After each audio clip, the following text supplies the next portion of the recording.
Evan Clark is the chair of the Secular Student Alliance Board of Directors. He's basically my captain, the guy I go to for direction and instructions on all things that I need to be taken care of as treasurer.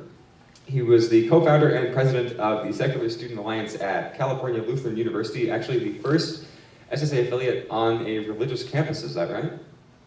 Right on. From 2009 to 2011, and he's the co-founder of the Southern California community group, the Humanist Community of Ventura County, and as I mentioned, he's our current chair. He also recently co-founded Spectrum Experience, a team building and social justice workshop. Really awesome stuff going on here. Workshop community company for leaders and organizations across the country, and he's an active alumni supporter of his college SSA affiliate. So his topic today, he's going to be talking about how to deal with alumni, and he's dubbing them the forbidden fruit. So please join me in welcoming Evan Clark.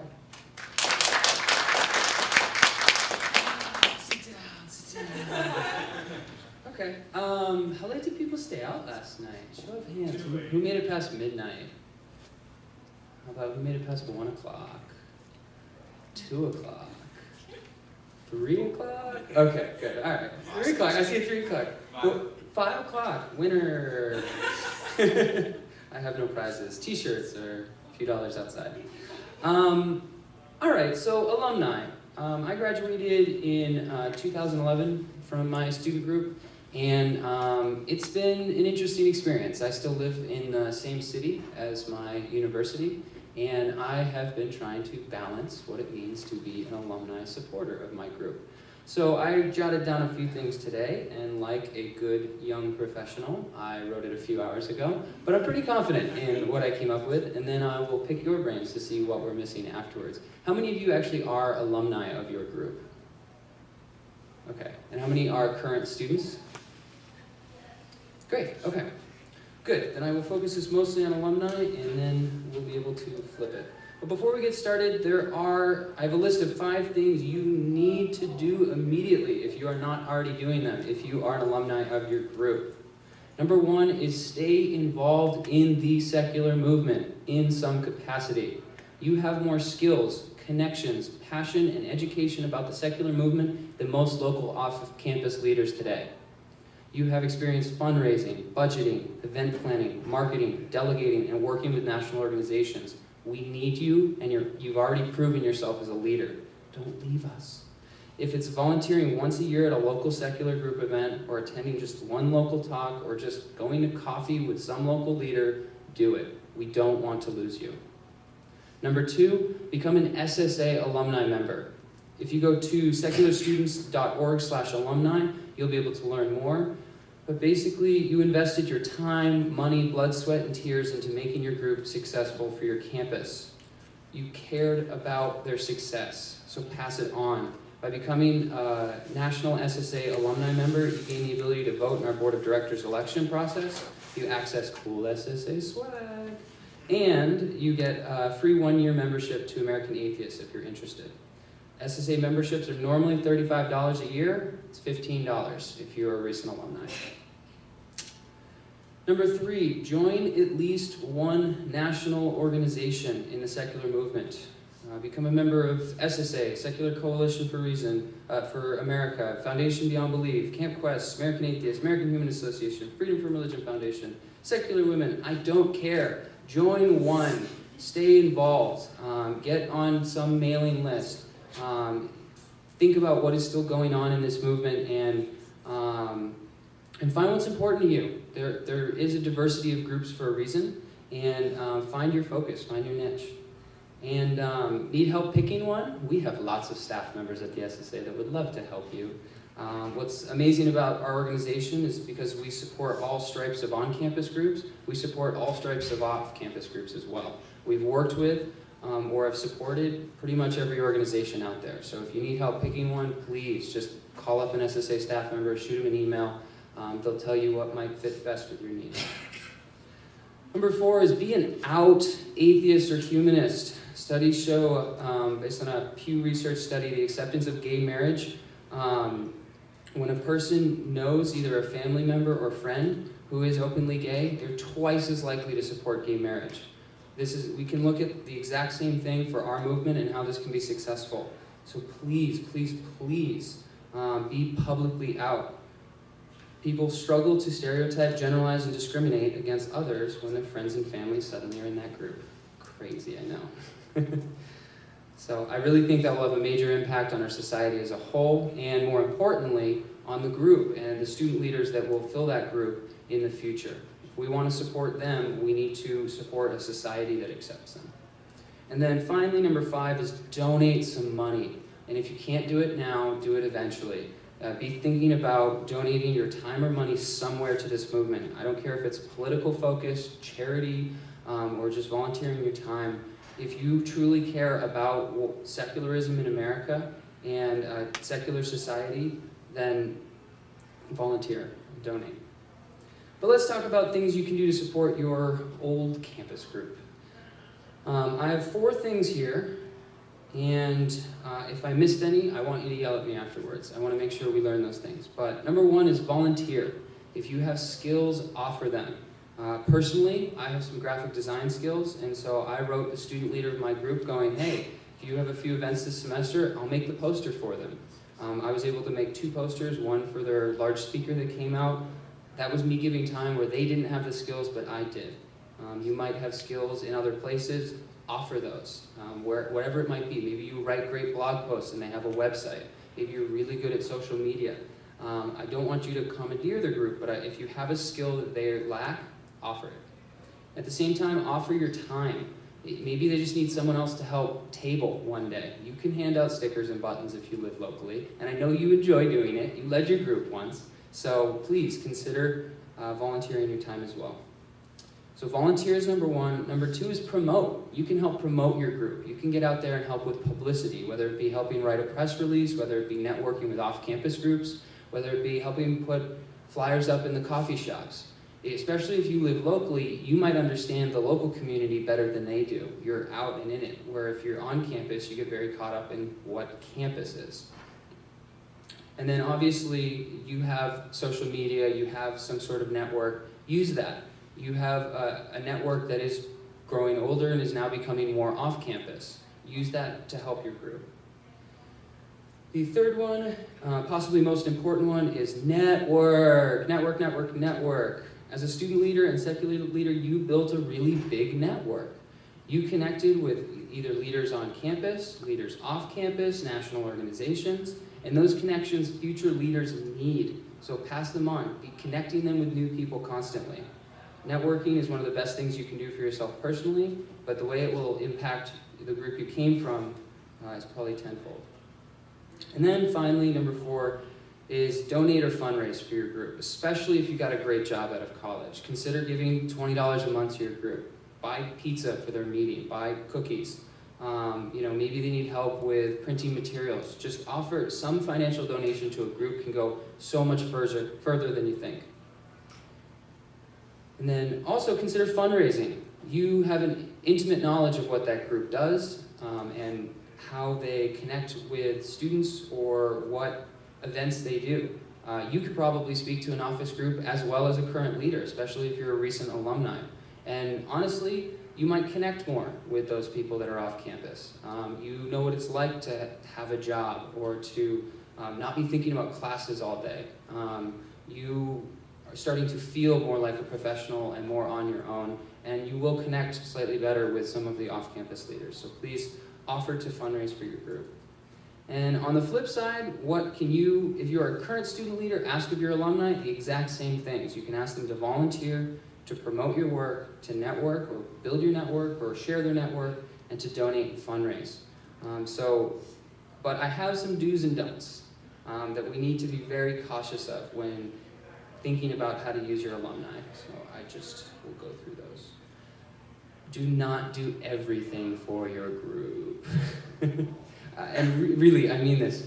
You are not president of your group anymore, especially if you're a president that just graduated and just handed over, just transitioned, so someone else is now president, and you're like me and you still live there. Seriously, back off. And it's tough, especially if you started the group. That was my story. I started my group, I led it for 3 years, and then I lived in the same city and was supposed to let it go. It was tough. But leadership transitions are important. They're healthy. They're necessary.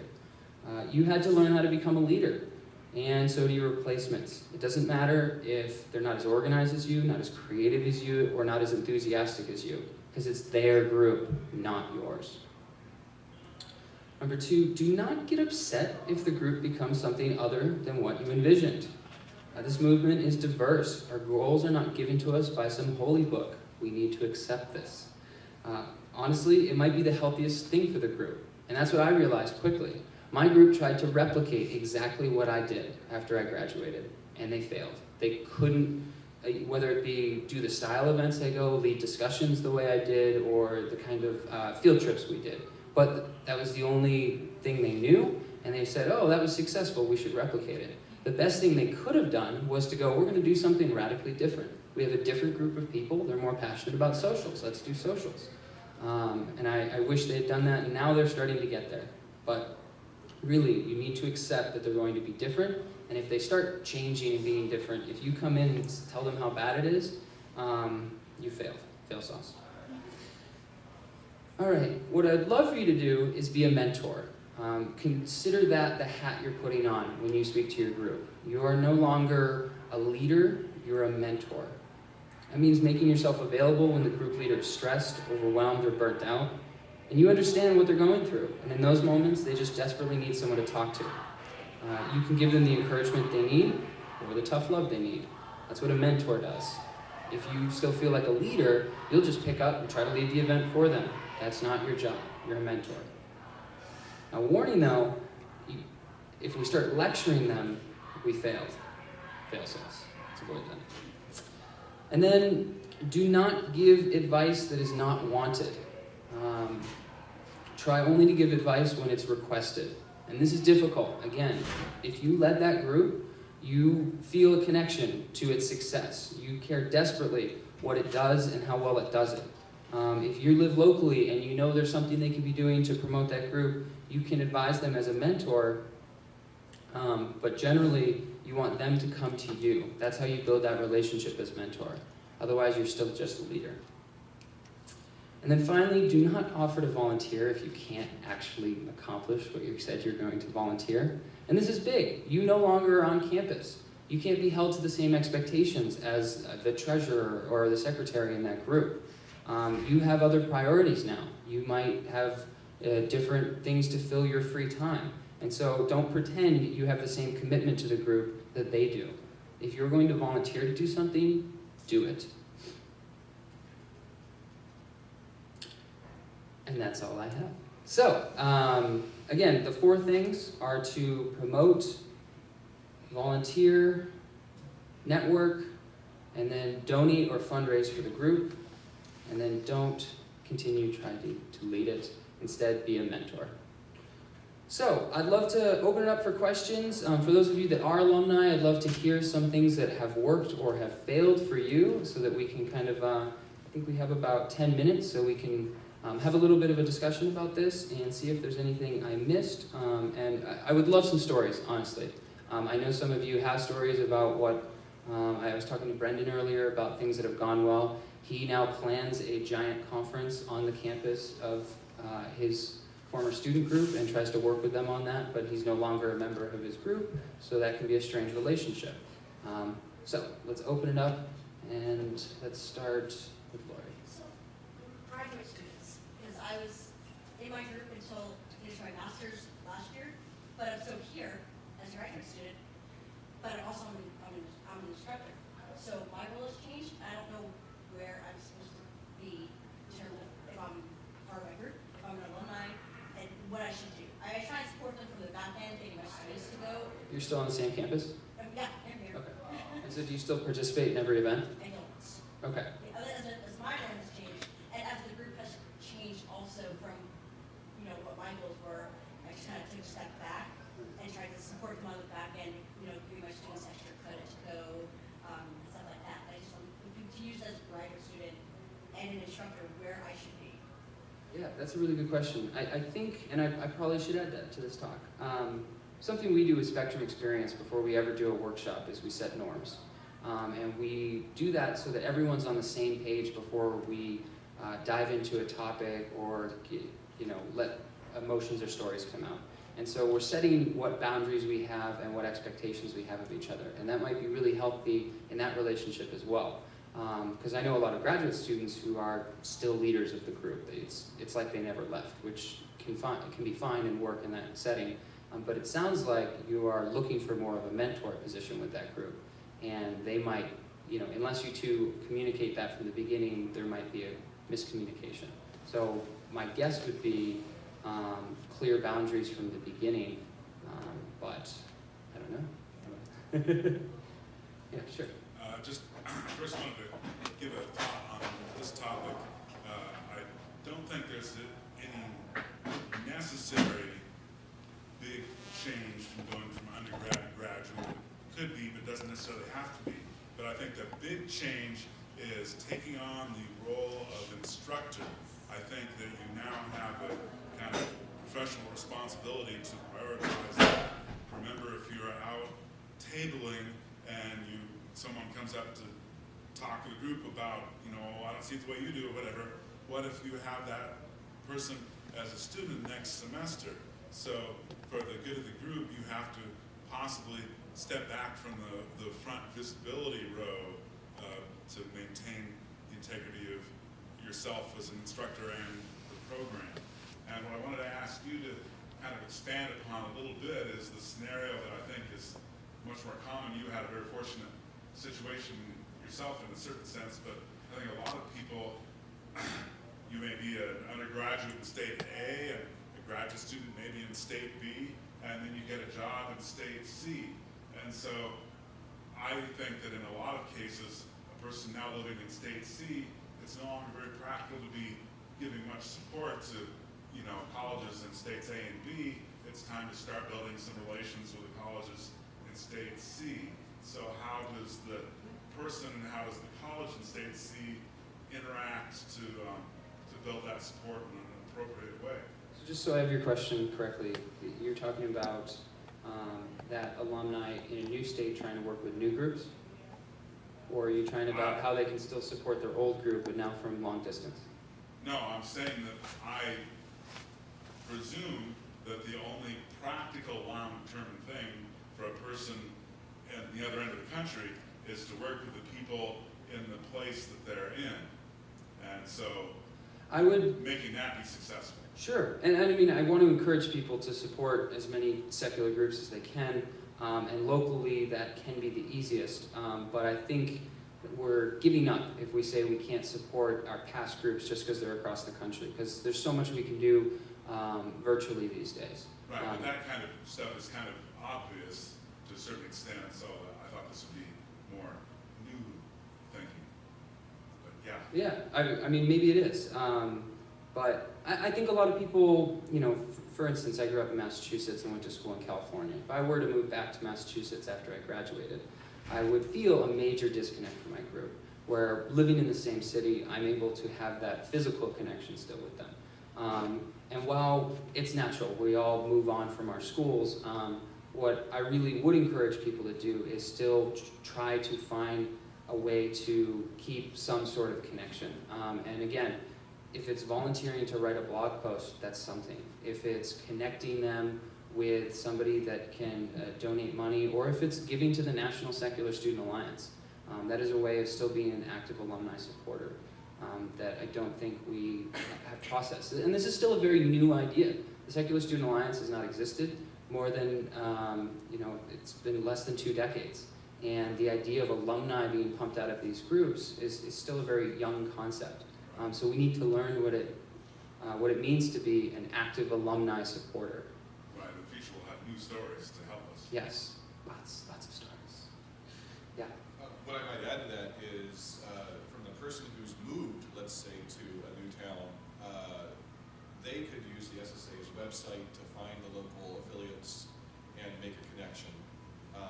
And then what SSA might be able to do to help facilitate that is, presuming that the person was at one point an official member and SSA has their email address, you wouldn't necessarily know that they've moved or anything like that, but theoretically you're still sending out newsletters to folks. If their email address hasn't changed, periodically you might mention that find out that they've moved, you could say, here's the local affiliates in your area that you might want to connect with. Because I think that you're absolutely right. You want to support where you came from, your home team, let's say. But if I've moved, let's say, to Connecticut now, and I'm going to build a career and a family there, and I'm going to be there for another 40 years, then maybe I also want to start really getting Doesn't hurt to get 2 newsletters. right, yeah.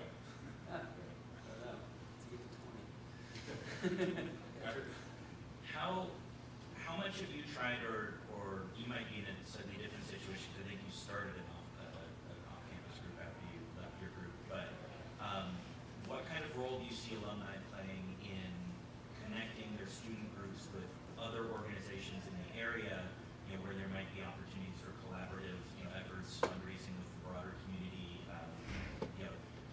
What kind of role do you see alumni playing in that as they get involved in other local organizations? I would say that's extremely important, and that's what I realized, and that's why I started my own group. When I was a student leader and I tried to network with the local off-campus groups, I was disappointed. They weren't well organized, and there was nothing that could be supportive of the secular students.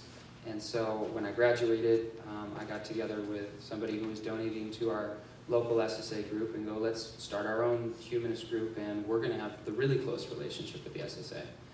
And I think it's unique. Once you are an alumni of a group, you can approach groups differently than if you're a student leader.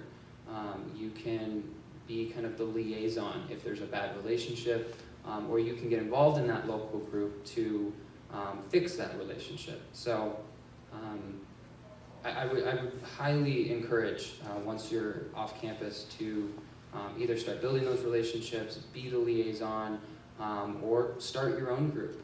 SSAs, there's as many SSAs as almost any other national network of secular groups, and the fact that they're not all in good relationships with their local groups is, I think, a failure on both parts. And while we're all unique and we're all not going to get along and we're all going to have different focuses, and we should accept that, there are ways that we should be communicating if they do have similar goals, and those aren't happening enough. So I don't know if that exactly answers your question, but definitely you can take a leap in a way a student leader won't or can't.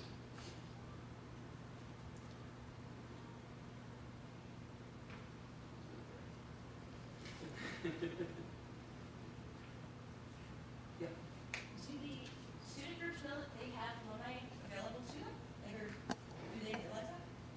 In what way? Like, the student, like the leaders, do they realize that they can call on the alumni? Or do they think that once you've graduated and gone, like that's it? Do they realize that for a resource? Yeah, and that probably might actually start with the student leaders. We might need to start,